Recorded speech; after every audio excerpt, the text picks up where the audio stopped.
Desde la prehistoria, el hombre mira su entorno y trata de comprenderlo.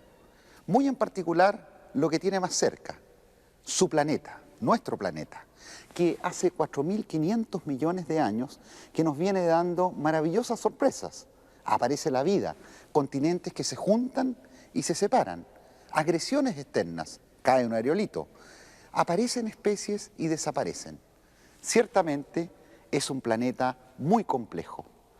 ¿Cómo nos insertamos nosotros, los hombres sapiens, en este complejo mundo? ¿Qué lecciones podemos sacar del pasado?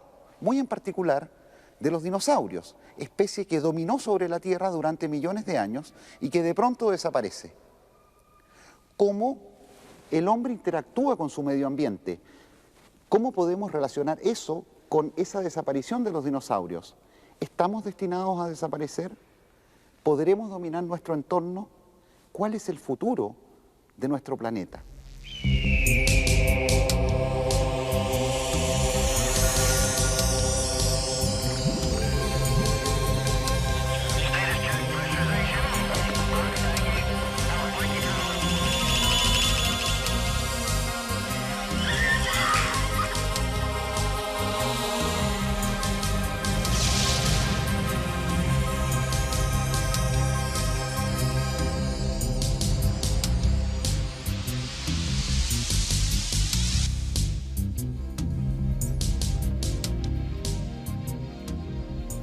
Durante los últimos años hay dos temas que son de gran actualidad entre nuestros hijos: los dinosaurios y el medio ambiente. Libros, películas, videos, juegos nos hablan de una época pretérita donde dominaban estos enormes animales. 160 millones de años en todos los ambientes y en todos los tamaños. Y de pronto nos dejan solo huesos, fósiles, y desaparecen. Para nosotros, seres humanos, no solo es un juego, sino que también el pasado nos indica cómo actuar hacia el futuro. No queremos desaparecer de la Tierra como los dinosaurios.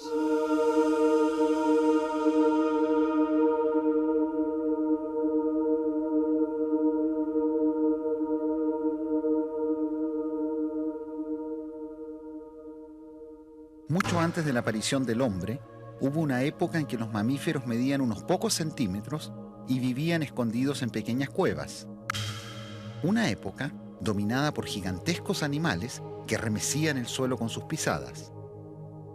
Los dinosaurios, animales de formas y tamaños que desafían nuestra imaginación. Algunos de ellos llegaron incluso a tener más de 80 toneladas de peso y un tamaño equivalente a varios elefantes. Los dinosaurios poblaron la Tierra por más de 140 millones de años, imponiéndose a todas las otras formas de vida existentes en ese entonces. ¿Qué fue de ellos? ¿Qué les sucedió que después de convertirse en los reyes del planeta, desaparecieron de la faz de la Tierra? Antiguamente, no se creía demasiado en la existencia de estos grandes animales.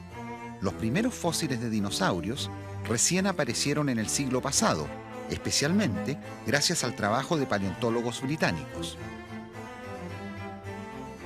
En 1841, el científico inglés Richard Owen afirmó que los fósiles descubiertos pertenecían a un mismo grupo de animales, que bautizó con el nombre de dinosaurios, palabra compuesta que significa lagarto terrible.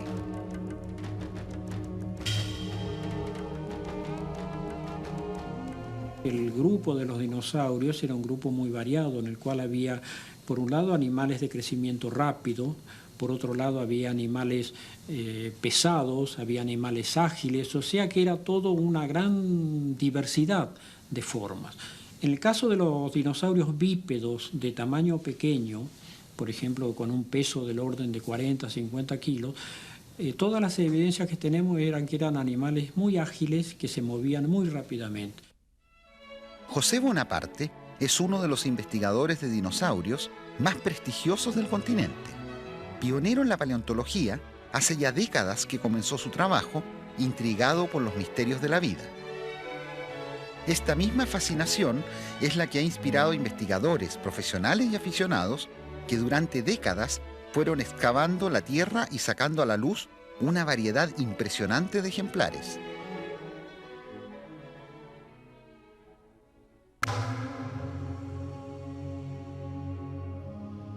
La Patagonia Argentina es uno de los lugares donde los dinosaurios están volviendo a la vida. Debajo de estos suelos se esconden importantes pistas acerca de los seres que habitaron nuestro planeta en el pasado. Estas tierras se han transformado en uno de los sitios paleontológicos más importantes del mundo. Hace 3 años, en los alrededores de un pequeño poblado de la Patagonia, conocido como Villa El Chocón, se produjo una noticia que dio la vuelta al mundo. Aquí, un aficionado a los fósiles descubrió el dinosaurio carnívoro más grande que existió alguna vez en el planeta. Y cuando ya regresaba, por supuesto, prestando atención y buscando también, encuentro sobresaliente así debajo de un arbusto una punta de un hueso fosilizado muy pequeño, de unos 5 centímetros de largo, y comienzo a excavar y aparece el hueso de la tibia, el hueso que tienen estos animales, que nosotros también lo tenemos por debajo de la rodilla. Este hueso tiene 1,10 metros de largo más o menos, y bueno, ya después armando el equipo de excavación y al otro día se comenzó a sacar otros huesos y apareció todo el dinosaurio. Los científicos comprobaron que se trataba de un dinosaurio de proporciones gigantescas que vivió hace poco más de 100 millones de años. Se estima que su peso alcanzaba las 8 toneladas y su largo sobrepasaba los 15 metros. Solamente su cráneo tiene casi 2 metros de largo. El descubrimiento produjo un remesón mundial, ya que este nuevo dinosaurio terminó por destronar al famoso Tiranosaurio Rex de origen norteamericano, que se tenía hasta entonces como el carnívoro de mayor tamaño en el planeta. Como un homenaje a su descubridor, los científicos bautizaron al nuevo ejemplar con el nombre de Giganotosauro carorini.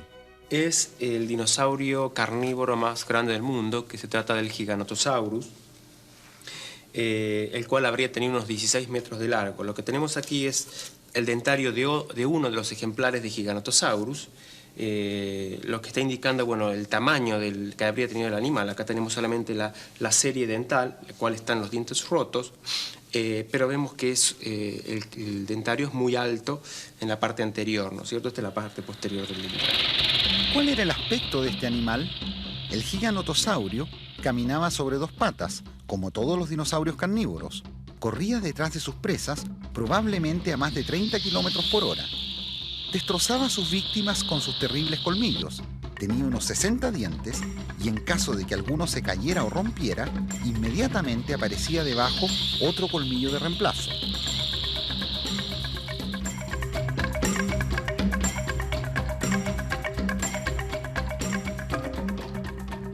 Bueno, el paisaje era un paisaje, por supuesto, muy diferente al paisaje actual. Era un relieve llano, con una mayor cantidad de cuerpos de agua. Las lluvias eran abundantes y además había una gran cantidad de bosques o de vegetación. Lo sabemos a partir del hallazgo de grandes troncos fosilizados y además de por la gran cantidad de huellas y huesos de grandes dinosaurios herbívoros. En pleno reinado de los dinosaurios, la cordillera de los Andes recién comenzaba su lento proceso de alzamiento. Hoy en día, esta gran muralla detiene las masas de nubes que provienen del Océano Pacífico y por eso rara vez llueve en la región.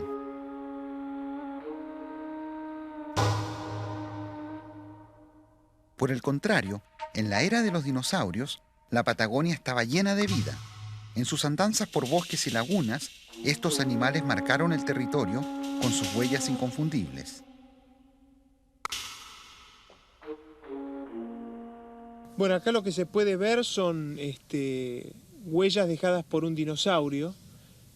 Aquí en toda la zona del Chocón son bastante frecuentes. Y las más frecuentes de todas son estas huellas, que son huellas de un animal bípedo, de un tamaño mediano, unos 6 metros de largo, y corresponden, nosotros creemos, a un animal herbívoro llamado o mundialmente conocido como iguanodontes. Los iguanodontes eran dinosaurios herbívoros que llegaron a pesar unas 5 toneladas. Para defenderse, contaban con un espolón en sus patas delanteras. La Patagonia debió ser el escenario de titánicos combates entre dinosaurios herbívoros y carnívoros. Los dinosaurios estaban completamente adaptados a su ambiente. Eran los reyes indiscutidos del planeta. Nadie, ninguna especie, amenazaba ese reinado. Podrían haber seguido así durante millones de años, pero desaparecen, aunque no del todo. Nos dejan sus huellas impresas en la piedra y sus huesos, para que comprendamos su historia, para que los admiremos. Recientemente, un equipo de paleontólogos descubrió los restos de un ejemplar muy parecido al Gigantosaurio. No obstante, hay un pequeño problema. Los fósiles no estaban enterrados en la Patagonia, sino que a miles de kilómetros, en el norte de África. ¿Cómo estos animales pudieron recorrer todo un océano? ¿Cómo pudieron saltar de un continente a otro? Dentro de esto nosotros hemos podido establecer que la nueva fauna que ha aparecido, se ha descubierto en el Chocón, en el área del Chocón, que tiene una antigüedad de 105 millones de años, es muy similar a la fauna poco conocida también del norte de África, principalmente Marruecos, Argelia y Egipto. O sea que nos está indicando que hace 6 millones de años hubo una conexión terrestre, no sabemos, puede haber sido un puente, una serie de islas con conexiones temporarias que permitió el paso de la fauna entre un continente y el otro. Antiguamente, nuestro planeta tenía un solo gran continente, llamado Pangea, que se fue rompiendo en varios pedazos. Para la época del Gigantosaurio, Sudamérica y África estaban cerca y aún era posible una migración. Solo millones de años después, el deslizamiento de los continentes formaría el mapa que hoy conocemos. Todos estos cambios de paisaje y de clima fueron marcando la evolución de los dinosaurios. Los primeros dinosaurios aparecen hace unos 230 millones de años en el llamado periodo Triásico. Su apariencia era bastante modesta, ya que medían menos de 1 metro de altura.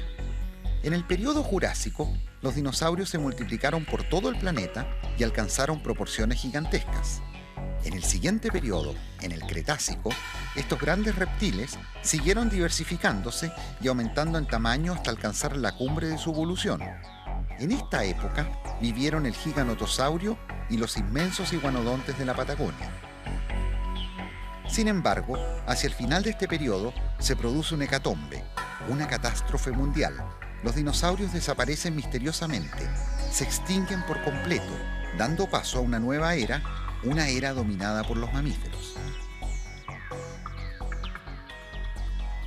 Los géneros y las especies variaron, dando lugar a miles de especies y miles de géneros, que el registro fósil no lo puede establecer todavía. O sea, estamos recién en el comienzo.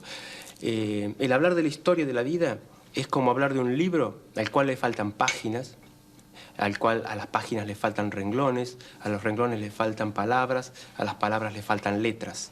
Entonces lo único que estamos haciendo nosotros es, con la aparición de cada animal, es poner una letra en el registro de la vida. Y con eso tenemos que especular a cómo habría sido o cómo leer ese libro e interpretarlo. O sea, es una tarea muy difícil que va a llevar años si es que el humano sobrevive y en una extinción masiva, una autoextinción, no desaparece, ¿no? No nos hace desaparecer. El 99% de las especies que han existido en el planeta hoy en día están desaparecidas. Causas. Hay esencialmente 2 teorías muy importantes. Una habla de las causas internas, autorregulación. Las especies van creciendo, aumentando en número, ocupando un gran nicho ecológico. Posteriormente, la falta de alimentos, cambios climáticos o deriva continental producen la regulación y desaparecen. Están las causas externas, que son muy aleatorias. Podría ser la caída de un gran meteorito, que no podemos predecir. El hecho concreto es que los dinosaurios hoy en día no existen, desaparecieron. ¿Por qué desaparecieron los dinosaurios? Y esto nos lleva a otra pregunta, más fundamental. ¿El ser humano que domina hoy en día el planeta está destinado a desaparecer? Estas incógnitas las responderemos o trataremos de responderlas en el próximo bloque. Pero un hecho muy concreto: aunque los dinosaurios ya desaparecieron, van a volver a este mismo lugar, el Museo de Historia Natural, el próximo año, para mostrar, mediante una exposición, lo que fueron esos increíbles animales en nuestro continente.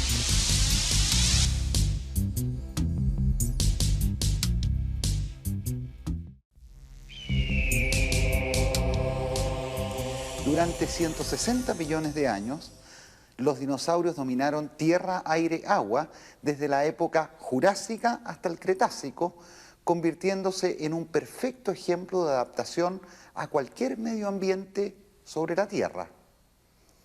Pero en el Cretácico, hace 65 millones de años, en lo que se denomina el límite KT, casi un nombre de ciencia ficción, desaparecen abruptamente. ¿Cuáles fueron las causas? En 1980, el físico y premio Nobel Luis Álvarez realizó un descubrimiento que ayudaría a responder esta pregunta. Encontraron una delgada capa de arcilla justo al final del periodo Cretácico, la época en que se extinguen los dinosaurios. Esta capa contiene una enorme cantidad de iridio, un metal difícil de encontrar en nuestro planeta, pero que es muy abundante en los meteoritos. La capa de iridio sería entonces el resultado del violento impacto con un objeto celeste, y esta misma colisión habría extinguido a los dinosaurios. Una enorme bola de fuego habría chocado con la superficie terrestre, provocando una explosión equivalente a miles de bombas de Hiroshima. Terremotos, tsunamis y dantescos incendios asolaron entonces a nuestro planeta, cuyos cielos oscurecieron por completo, creando una noche que duró largo tiempo.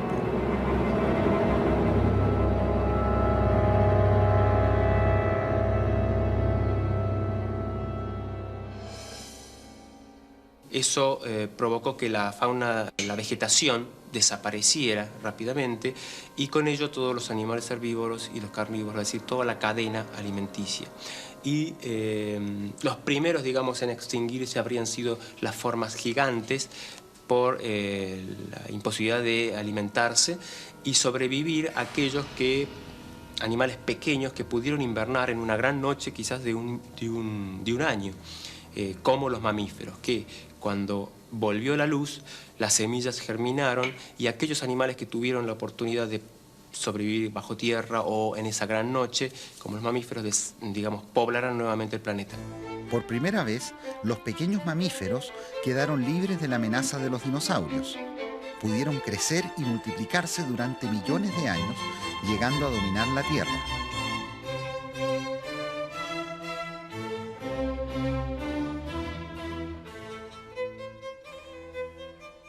La extinción Cretácico-Terciaria marca el fin del reinado de los reptiles y marca el comienzo del reinado de los mamíferos. Entonces, como nosotros somos parte de los mamíferos, apreciamos este fenómeno como un fenómeno, si se quiere, más espectacular, más notable, porque de la extinción de los dinosaurios en adelante comienza ese dominio de los mamíferos y diversificación también que culmina con la aparición del hombre. Pero los dinosaurios alcanzaron a dejar descendencia. A lo largo de la evolución, una rama de estos grandes animales comenzó a surcar los aires, dando origen a las aves modernas.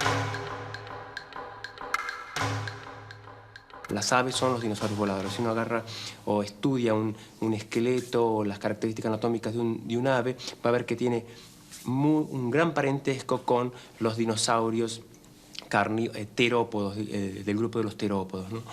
De esta manera podemos decir que los dinosaurios todavía viven entre nosotros y están representados por las aves.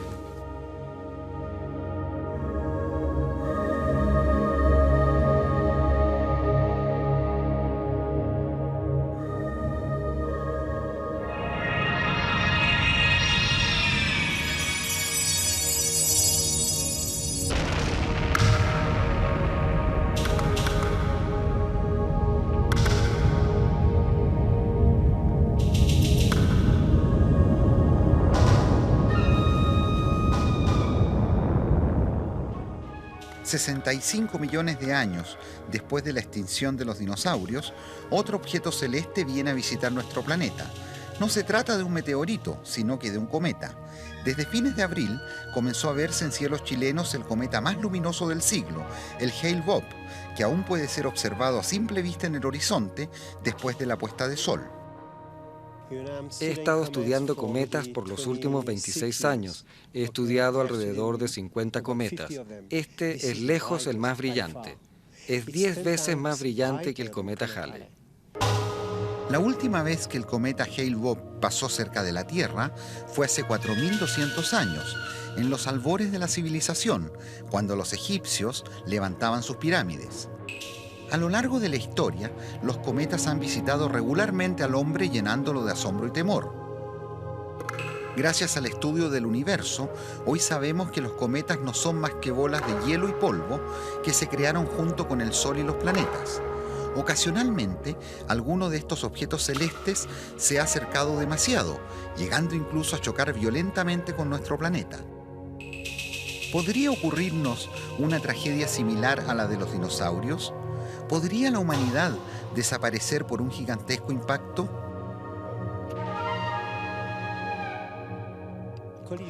Impactos de cometas con Júpiter son muy frecuentes, quizás uno cada 1000 años, pero choques de cometas con la Tierra son mucho menos frecuentes. Se produce uno cada 50 millones de años, así que la probabilidad es muy baja.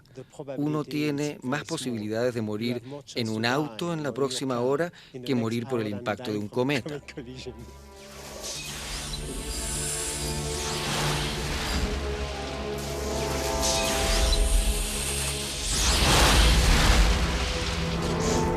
Al parecer, el mayor desafío que enfrenta la humanidad no es una catástrofe natural, sino que otro tipo de peligro, una amenaza que lamentablemente estamos creando nosotros mismos. Al colonizar hasta el último rincón del planeta, al deforestar las selvas tropicales y hacer desaparecer numerosas especies, hemos alterado un equilibrio que a la naturaleza le tomó mucho tiempo formar.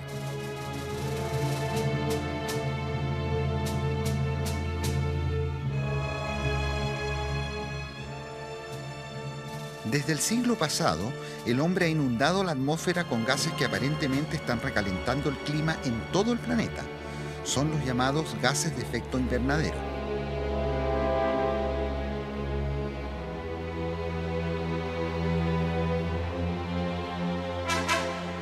Los gases invernaderos más importantes son, en primer lugar, el anhídrido carbónico. Y el anhídrido carbónico, que se lleva un 45% de la responsabilidad de este calentamiento, es un gas que se produce en la combustión de los combustibles fósiles. Entiéndase petróleo, carbón y todos sus derivados. ¿Cuál es el efecto de los gases invernadero? La energía que proviene del Sol llega hasta la superficie terrestre y se devuelve hacia el espacio. Los gases invernadero retienen parte de esta energía, permitiendo que nuestro planeta mantenga una temperatura agradable.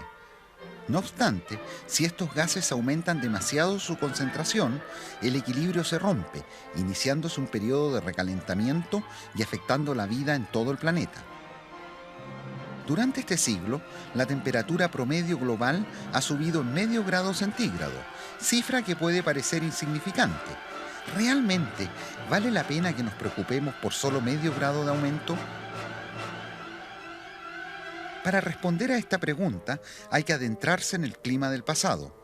La botánica Carolina Villagrán y su equipo están extrayendo del interior de la Tierra restos del polen producido por flores que vivieron mucho tiempo atrás. El objetivo de su trabajo es determinar la magnitud de los cambios que ha sufrido la vegetación y el clima en los últimos miles de años.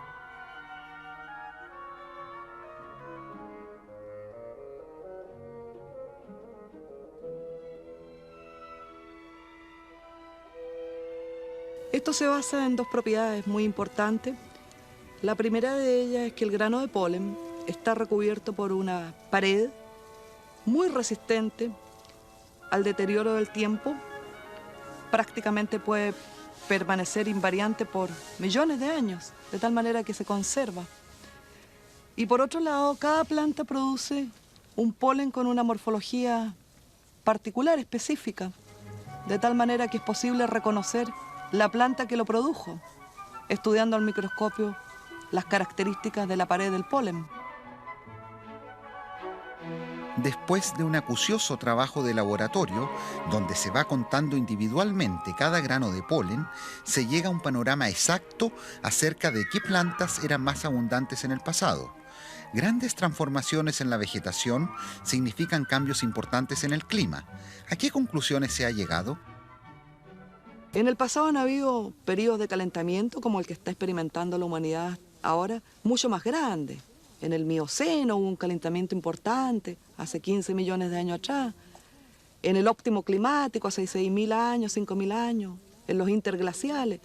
Pero nunca fueron con la rapidez con que está ocurriendo actualmente el calentamiento. Y eso hace la diferencia. Es casi imposible de que las plantas, los animales, las comunidades puedan adaptarse a un cambio tan dramático, tan fuerte.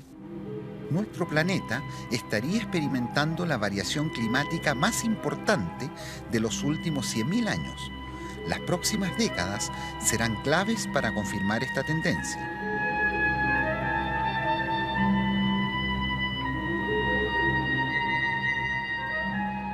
Hasta ahora esos cambios han sido imperceptibles. Se habla aproximadamente de medio grado en el último siglo de aumento en la temperatura.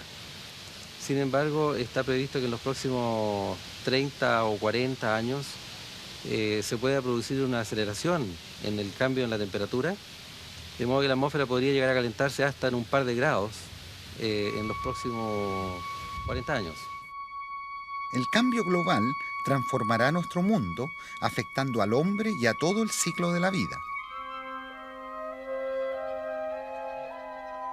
Uno podría pensar que desde los comienzos de la vida, lo que se ha sacado del registro fósil, diría yo que más del 90% de las especies que han existido ya no existen. Mucho más.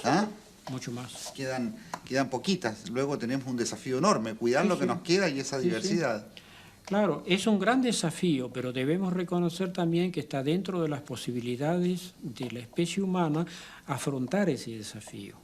Porque, como digo, esos pobrecitos dinosaurios no podían hacer nada de un fenómeno físico que se les viniera encima. Nosotros sí podemos hacer mucho, porque con el avance tecnológico que tenemos, incluso se pueden prever una cantidad de cosas, podemos anticipar una cantidad de fenómenos que puedan, digamos, afectarnos o destruirnos o contaminarnos.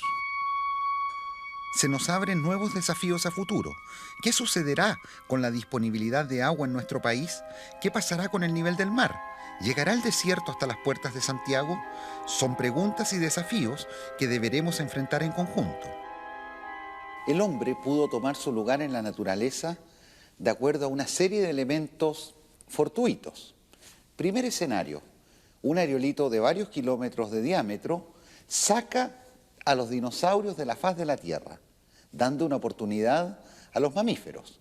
Mucho más tarde, un hundimiento en el continente africano permite cambios de clima y que la selva retroceda, seleccionando por la evolución a unos primates que comienzan a caminar sobre sus dos patas, liberando las manos. Esto, mucho más tarde, daría origen al hombre de hoy en día. La pregunta que se impone es, ¿estamos acá por ser los mejor adaptados o bien los más afortunados? Yo diría que tenemos mucha suerte. Además, la evolución nos ha dotado de emociones, de inteligencia y una serie de otras cualidades que nos han llevado hoy en día a dominar nuestro entorno. Pero para esto hemos apartado especies animales y vegetales que se han extinguido.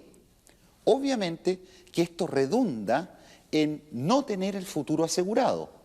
El hombre, en su afán por colonizar todos los ámbitos de este planeta, está poniendo en peligro su propia pervivencia como especie.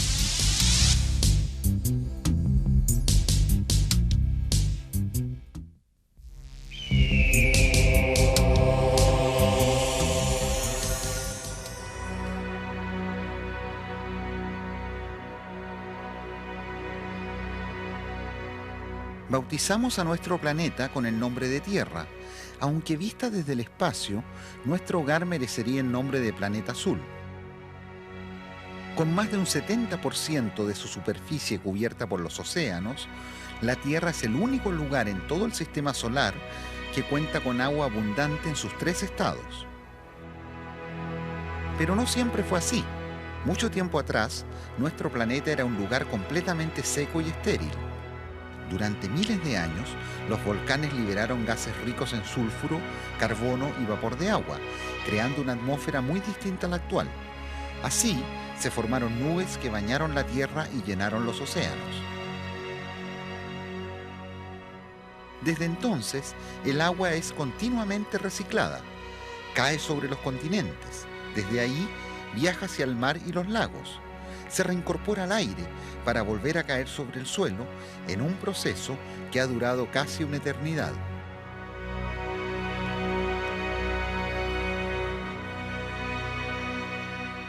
El agua de nuestros glaciares, océanos, lagos, ríos, es la misma que circula en la Tierra desde hace billones de años. Sin duda alguna, el agua es imprescindible para la vida. Nosotros mismos, desde nuestra gestación, que estamos en el líquido amniótico, podemos dejar de comer, pero no de beber.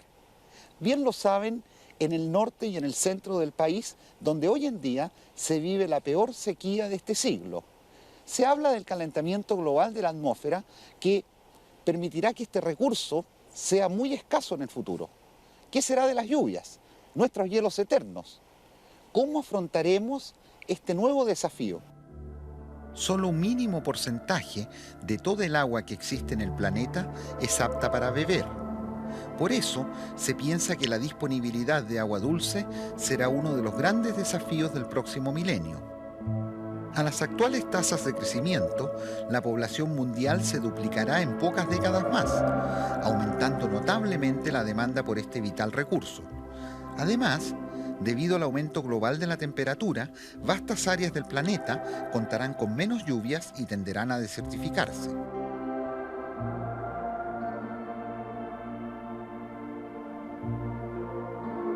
Aparentemente, nuestro país es una de estas regiones donde el agua y las precipitaciones se harán cada vez más escasas.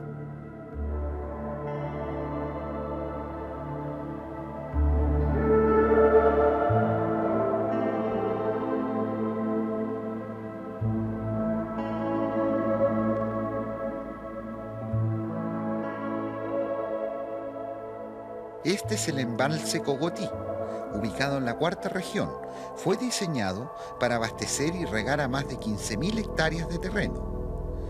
Sin embargo, está completamente vacío. Ni siquiera es capaz de albergar a los millares de peces que nadaban en el embalse y que hoy agonizan debido a la falta de agua.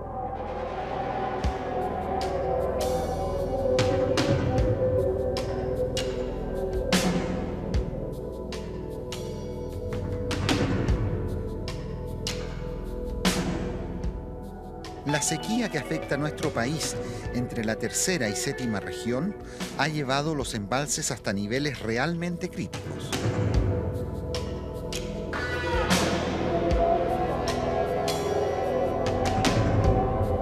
Con los cielos sin nubes y los embalses semivacíos, la agricultura corre el riesgo de desaparecer en varias zonas del país si es que este invierno es igual de seco que el anterior. La escasez de agua es un dramático problema que afecta por igual al hombre, las plantas y los animales. ¿Por qué la lluvia no quiere caer sobre gran parte de nuestro país? Para responder a esta pregunta, hay que adentrarse en el ciclo del agua, hay que mirar hacia el mar. Los océanos son los principales reguladores del clima. Sus corrientes transportan frío y calor, influyendo sobre la temperatura y precipitaciones del planeta. La corriente del Niño es uno de los fenómenos que se estudia con mayor interés. En los últimos años, investigadores del Instituto Scripps, uno de los centros oceanográficos más importantes del mundo, han monitoreado la evolución de la corriente del Niño, intentando entender y predecir sus ciclos. La corriente cálida del Ecuador normalmente pasa por aquí, pero durante el Niño se cambia más hacia el sur. Así es que el calor sale de esta agua tibia y luego se hunde en las latitudes más altas. Cuando esta corriente cálida se comienza a mover, todas las otras cosas se tienen que ajustar. La atmósfera completa se tiene que ajustar. En el caso de Chile, las investigaciones oceanográficas realizadas en nuestras costas muestran que la corriente cálida del Niño provoca un aumento notable en las precipitaciones. Pero en los últimos años hemos vivido la situación contraria, un enfriamiento anormal de las aguas que bañan nuestra costa, y esto explica la falta de lluvias. ¿Cómo se revertirá esta situación? ¿Cuándo volverán las precipitaciones? Es una pregunta que angustia a campesinos y agricultores, una incógnita que ahora puede ser resuelta con la ayuda de poderosos computadores.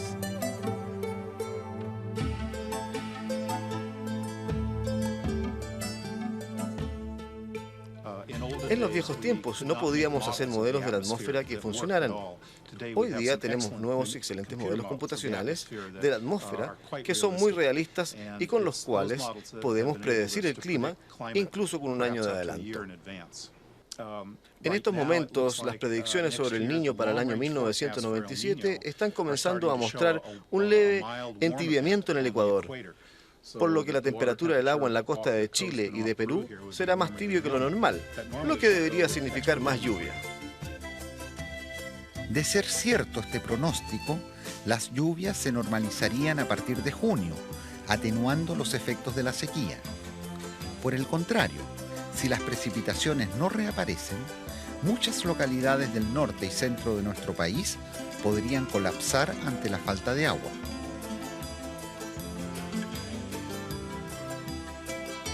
Las principales reservas de agua dulce en el mundo están en forma de hielo en la Antártica y en los grandes glaciares continentales. Un aumento global de la temperatura podría significar un derretimiento de estas masas de hielo. Para confirmar estas sospechas, en nuestro país, investigadores de la Universidad de Magallanes salen constantemente a explorar algunos de los glaciares repartidos por nuestra cordillera. Son salidas a terreno muy sacrificadas, donde deben sortear difíciles obstáculos. Para determinar si la masa de hielo está creciendo o achicándose, utilizan un sistema de radares con el cual pueden penetrar en las profundidades del glaciar. No hay ninguna tendencia a glaciares que estén aumentando tamaño, por el contrario. Desde prácticamente fines del siglo pasado, que prácticamente todos los glaciares de la zona central, zona sur y también en la Patagonia están achicándose. Y en años recientes, en las últimas 2-3 décadas, ese achicamiento ha ido acelerándose. Los glaciares son nuestras reservas permanentes de agua dulce. Junto a estas se encuentran también las nieves, que al llegar el verano se derriten y alimentan los ríos. Un aumento global de 3 grados en la temperatura también afectará a estas reservas anuales de agua que se acumulan en la cordillera. Calentamientos de esa magnitud implican, por ejemplo, que las líneas de nieves de nuestra cordillera de los Andes subirían en centenas de metros. Y eso implica un cambio muy radical en cuanto al agua que la cordillera acumula de la temporada de lluvias hacia el verano. Y por lo tanto altera nuestra regulación hídrica natural que tenemos en una magnitud que no es trivial, es del orden de 40%. Sequía sostenida en el tiempo. En el verano. Los veranos tendríamos carencia de agua, y en invierno, porque la precipitación que cae no queda como nieve, escurre inmediatamente, las crecidas serían mucho más intensas. Deberemos prepararnos para enfrentar inundaciones y crecidas cada vez más frecuentes. Las precipitaciones son otro eslabón clave del ciclo del agua. Probablemente el recalentamiento global hará disminuir las lluvias en gran parte del país, fenómeno que ya se ha notado en las últimas 3 décadas. En el Centro de Agroclimatología de la Universidad de Chile se han preocupado de este problema. A través de modernas técnicas computacionales intentan predecir los cambios a futuro de clima y de paisaje. Centraron su mirada especialmente en la 4ª región de Coquimbo, zona de transición entre el árido desierto nortino y los valles verdes de más al sur. Debido a esta característica, es una de las regiones sudamericanas más sensibles al cambio climático.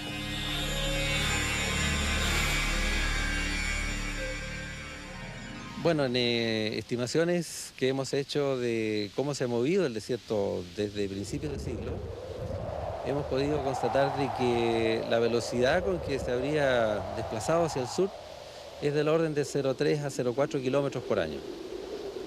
Y con una disminución en la precipitación del orden de alrededor de medio milímetro por año.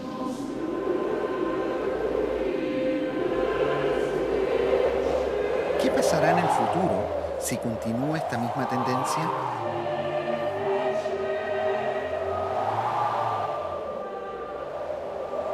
Para responder a esta pregunta, los investigadores realizaron una serie de simulaciones computacionales. Esta es una de ellas. Las zonas más rojas corresponden a áreas desérticas. Década a década, el desierto va ganando terreno. Para el año 2030, la lengua roja ya ha avanzado varios cientos de kilómetros.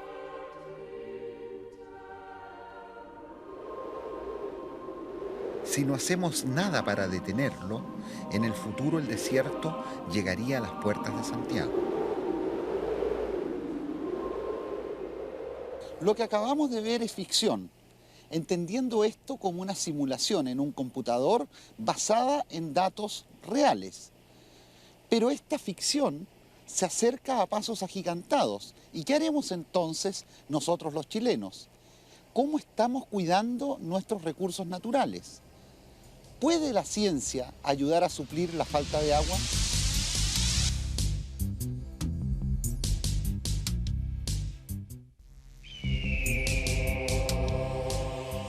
Muchos han insistido en que el hombre está destruyendo su medio ambiente, pero no podemos olvidar que a través de la historia del planeta han ocurrido enormes catástrofes, enormes cambios, especies enteras que han desaparecido. De manera que deberíamos modular. El hombre tiene una responsabilidad, pero también hay una naturaleza que actúa como algo global. Pero eso no implica que no sepamos adaptarnos a nuevas condiciones. ¿Sabía usted que los primates de los cuales evolucionaron gracias a una gran sequía? ¿Sabía que los incas en territorios no aptos para el cultivo hicieron maravillas para utilizar bien ese recurso hídrico? ¿O los romanos que fabricaron magníficas alcantarillas? Debemos desarrollar una cultura de la escasez del agua. ¿Cómo estamos nosotros para ganarle tierra al desierto, para reforestar nuestras tierras, para usar mejor ese vital elemento?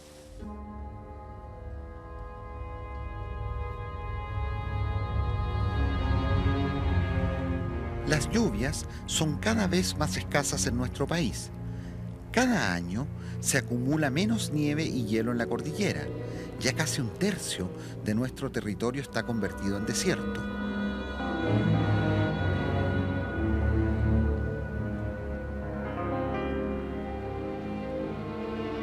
No obstante, seguimos desperdiciando este vital recurso. Todos los días, las ciudades botan millones de litros que podrían ser aprovechados nuevamente.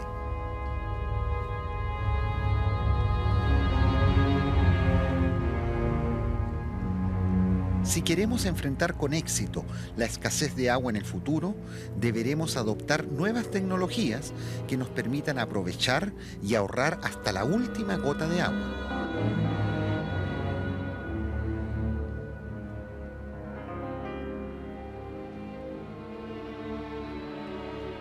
En el norte grande de nuestro país, las universidades de Tarapacá, Arturo Prat y Antofagasta están realizando una sorprendente experiencia piloto. Su objetivo es regar el desierto, cultivarlo y hacerlo florecer. A pesar de sus condiciones extremas, el desierto tiene cualidades excepcionales. Una de ellas es la enorme cantidad de irradiación solar que podría recibir una planta si creciera allí. Con todo ese sol, las frutas serían más dulces y de mayor tamaño. Además, muchas especies darían hasta 2 cosechas anuales.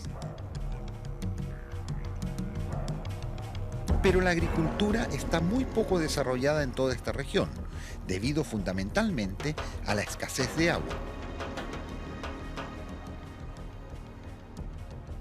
Paradójicamente, las ciudades de Arica, Iquique, Antofagasta y Calama eliminan diariamente más de 2.000 litros por segundo de aguas servidas que se pierden, produciendo además una peligrosa contaminación en la costa.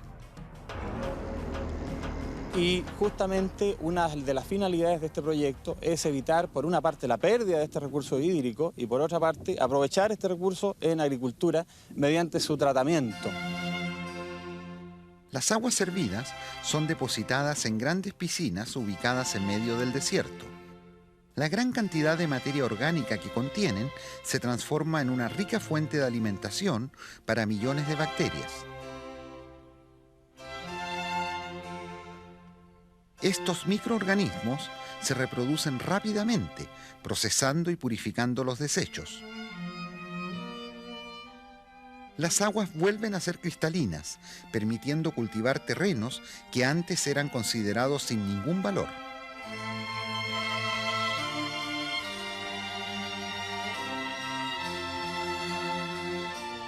En otras partes del desierto, la poca agua disponible contiene gran concentración de sales, las que pueden llegar hasta 250 gramos por litro. Solo unas pocas especies han logrado sobrevivir en estas condiciones. Son plantas que absorben la sal, pero que la eliminan a través de su metabolismo. El estudio de estos mecanismos de adaptación ha permitido la introducción de 10 nuevas especies de alto rendimiento que ahora crecen en medio de la sal.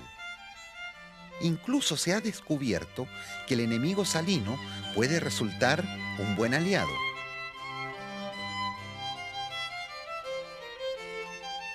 Bajo esta costra de sal está húmedo. Y igualmente, estos colores blancos de la sal contribuyen a que bajo la sal haya menos temperatura. Estos dos factores, la costra y el color, disminuyen la alta tasa de evaporación. O sea, en este caso, la rápida formación de costra-sal es algo positivo para lo que es la irrigación de los cultivos aquí en el desierto. Después de años de investigación y ensayos, hoy los científicos ya disponen de una amplia variedad de flores, frutas, algodón y otros vegetales adaptados a vivir y crecer en el desierto nortino. Justamente en este proyecto se pretende provocar un fuerte impacto, primero en este enfoque que existe sobre el desierto de Chile, y aprovechar la potencialidad que tiene este desierto para la producción agrícola. Existe una ilimitada oferta de energía solar, existen importantes superficies que están subutilizadas, existen recursos hídricos subutilizados que, integrados, ¿no es cierto?, en torno a cultivos, pueden llevar a un desarrollo muy importante en términos de áreas nuevas incorporadas a la producción del orden de 1.000, 2.000 hectáreas, 3.000 hectáreas. Eso depende en gran medida, ¿no es cierto?, del futuro interés de los empresarios en el tema del desarrollo agrícola en el norte de Chile.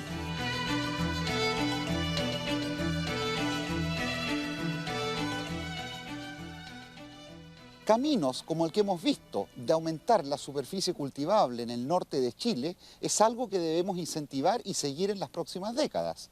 O en el sur, aumentar la zona y la superficie de riego, reciclar las aguas servidas en las grandes ciudades. a nivel planetario, cuidar nuestras selvas, reforestar. Estos son desafíos inminentes a 1000 días del 2000. Para restablecer el equilibrio planetario y luchar contra el efecto invernadero, los bosques pueden transformarse en un gran aliado del hombre. Las plantas y árboles recurren al proceso de fotosíntesis para obtener su energía. Cuando reciben el calor de los rayos del sol, los árboles absorben de la atmósfera dióxido de carbono, que es el principal gas de efecto invernadero. Dividen este gas en sus dos componentes principales, oxígeno y carbono. El oxígeno es liberado a la atmósfera, mientras que el carbono es retenido por la planta. De esta forma, los bosques son los grandes pulmones de nuestra atmósfera, ya que absorben carbono y atenúan el efecto invernadero creado por el hombre. En nuestro planeta, la mayor concentración de bosques se encuentra entre los trópicos, en las selvas lluviosas. Son lugares únicos, depositarios de una biodiversidad realmente exuberante, de la cual el hombre apenas conoce un mínimo porcentaje. Los científicos trabajan sin descanso intentando comprender el complejo ciclo al interior de los bosques. Buscan saber más acerca de cómo se renueva la vida, con qué rapidez y efectividad. Estos conocimientos permiten crear nuevas estrategias de conservación y explotación sustentable de los recursos, nuevas formas de proteger y recuperar los grandes pulmones del planeta. Nuestro país también participa de este desafío.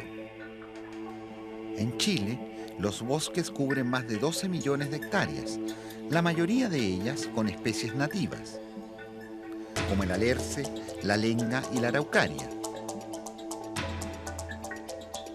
Para resguardar estos recursos, 1/5 de nuestro territorio está declarado área silvestre protegida. A estos bosques milenarios se han sumado en el último siglo las plantaciones creadas por el hombre. Estas consisten principalmente de especies de rápido crecimiento, como el pino insigne. Por eso, absorben del aire enormes cantidades de carbono, haciendo un significativo aporte al tema del recalentamiento global. Para comprender mejor cuál es el estado de los bosques, en los últimos años, distintas universidades chilenas han realizado en terreno un catastro del bosque nativo. Y este proyecto, ¿verdad?, está estableciendo las bases de cómo hacer el monitoreo a futuro de la cobertura vegetacional del país. Es decir, saber no solo la fotografía de lo que tenemos hoy, que es lo que está entregando el proyecto Catastro de Vegetación Nativa, sino cómo esa cobertura vegetacional evoluciona de aquí a 5 años, a 10 años y de esa manera poder además hacer proyecciones de cuál va a ser el cambio en el paisaje. A través de este proyecto se pretende evaluar en forma objetiva cuál es la situación del bosque en Chile. Se quiere saber con precisión cuál es la extensión y naturaleza de los recursos forestales de nuestro país. Producto de este trabajo se confeccionarán más de 640 mapas, que estarán tanto en papel como en formato digital que puede ser accesado mediante computadores.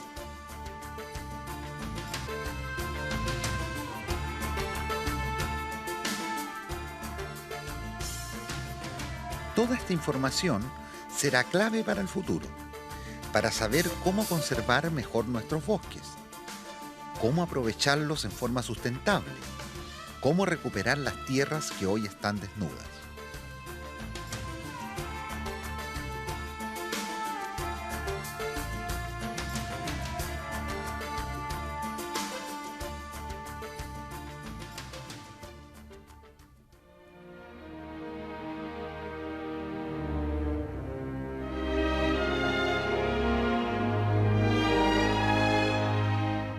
En la naturaleza, todo está interconectado.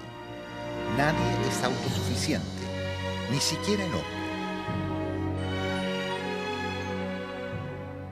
Somos parte de la naturaleza y dependemos de ella.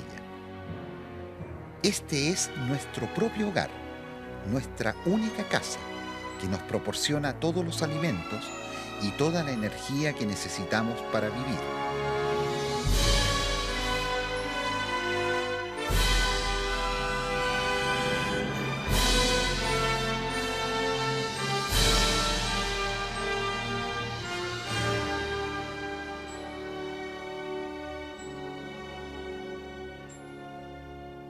El ser humano es una especie más en medio del planeta. Evolucionó por miles de años hasta dominar los 5 continentes, un dominio que ahora podría revertirse en contra nuestra. Hemos destruido la naturaleza y modificado la vida en todo el planeta.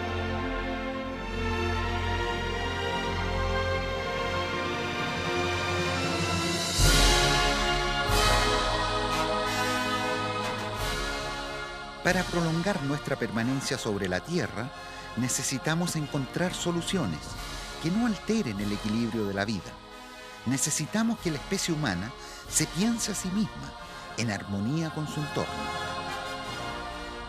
Nuestro hábitat está en peligro y depende de nosotros, solo de nosotros, que podamos cambiar esta situación en nuestra única casa, este planeta, donde hoy en día desaparecen decenas de especies diariamente. Una manera de cambiar este destino ha sido esta serie de programas donde muy modestamente hemos querido entregar información, cultura y ciencia, más bien para sensibilizarlos a todos ustedes hacia lo que es la ciencia y los desafíos que tenemos como especie humana.